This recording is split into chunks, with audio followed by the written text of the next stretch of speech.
Well, it seems like, unlike our government, those in Switzerland actually having the guts to do something about the ECHR's outrageous interference. Before I get to that though, just allow me to thank all the members here on the channel. If you'd like to support the channel, do become a member below to get the members badge next to your name. And Clive, one of those members, on that poll that shows more voters in the UK now want to leave ECHR than remain. Thanks, Clive, for your message there. Clive saying it's time for Reform UK. And thanks a lot for being a member, mate.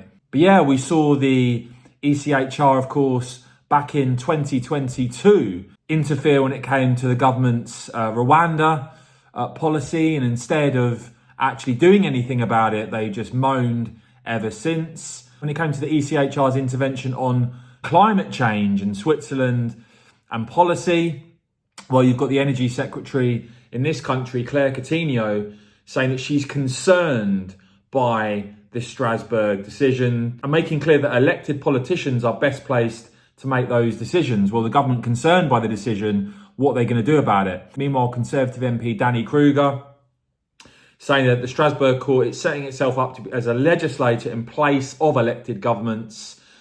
The ECHR, he says, has been bent out of shape by activists and politicians who want to seem progressive and internationalist by junking both nations and democracy. We should leave. You even had the British judge in Strasbourg with a dissenting opinion saying there, I fear that in this judgment, the majority has gone beyond what is legitimate and permissible for this court to do, and unfortunately in doing so may well have achieved exactly the opposite effect to what was intended. The Swiss press, those in Switzerland, absolutely slamming this ridiculous intervention. You see the quote there, absurd verdict against Switzerland. Strasbourg pursues climate policy from the judge's bench. And also important to point out that in Switzerland, the real people power, the ability to trigger and hold referendum votes, including in 2021, where you actually saw voters reject stronger measures to deliver so-called green climate goals. A Swiss CO2 law defeated at the ballot box. That was rejected by the people of Switzerland. And just to give the wider political perspective in terms of Switzerland, it isn't the likes of the Greens making gains. In fact, they had losses at the most recent election. When voters were actually asked to give their assessment in Switzerland, you saw the Eurosceptic Swiss People's Party winning, emerging as the clear leader. And guess what? The Greens were sunk. So the Swiss People's Party winning 28.6% of the vote and 62 seats, gaining 9. Whilst both the Greens and the Liberal Greens suffered losses, losing 5 and 6 seats. So that's what voters think about the Green agenda and politics broadly in their country. So the ECHR's intervention now leading to a situation where the Swiss People's Party, very, very angry with this intervention and interference.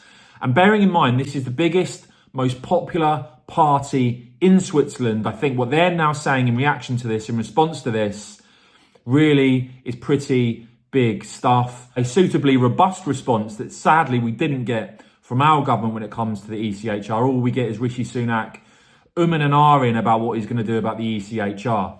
But this is what the top party, the most popular party after the recent Swiss election, the Swiss People's Party, this is their verdict on this. They are now actually calling for a withdrawal from the Council of Europe after this ruling, slamming the verdict, calling this decision by the ECHR scandalous, saying now very clearly that in their opinion, Switzerland must withdraw from the Council of Europe. And you see the quote there, the Strasbourg judges have turned themselves into puppets of activists and have now finally lost their credibility.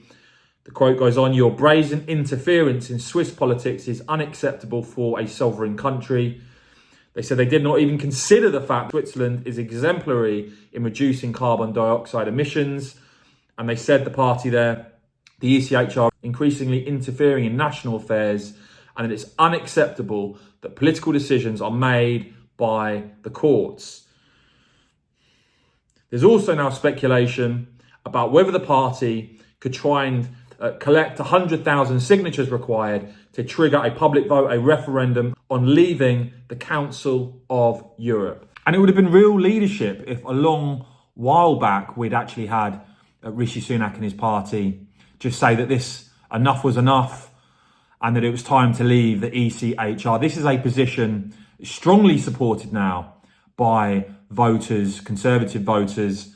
A new poll, exclusive poll for the Telegraph, conducted by Savanta, showing that 49% of those who voted Tory at the last general election, wanting to leave now the ECHR. That's gone up since 2022, when it was 43% of Tory voters that wanted to ditch the ECHR.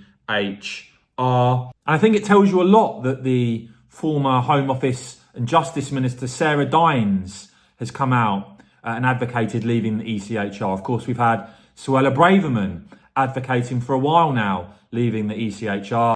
Both my experience as a barrister specialising in immigration law, defending the Home Office before I was an MP, and as the Attorney General have led me to the conclusion that if we are serious about completing the Brexit promises, if we are serious about taking back control of our borders, then there is no alternative but for the UK to leave the European Convention on Human Rights and permanently exclude the jurisdiction of the European Court of Human Rights. Rishi Sunak didn't give her the task of actually implementing an exit, of actually delivering an ECHR exit as Home Secretary. Instead, she got sacked. And you've got the former Immigration Minister now, Robert Jenrick, one of those hitting out of this recent judgment, saying this is the latest example of the expansionist doctrine practiced by the justices of the Strasbourg Court, and that by viewing the ECHR as a living document, they continually stretch its reach in ways no signatory ever agreed to, describing it as profoundly undemocratic. But will the government actually do anything in this country? Well, it seems enough is enough for the largest, most popular party in Switzerland, now calling for a withdrawal from the Council of Europe. Let me know what you make of all of that in the comments below, please, guys. I will, of course, keep bringing you all the latest on this and much more. So please do whack this video a quick thumbs up. I will be reading more members' comments as well. So if you want to support the channel, do see the link down below. And of course, as ever, cheers for watching.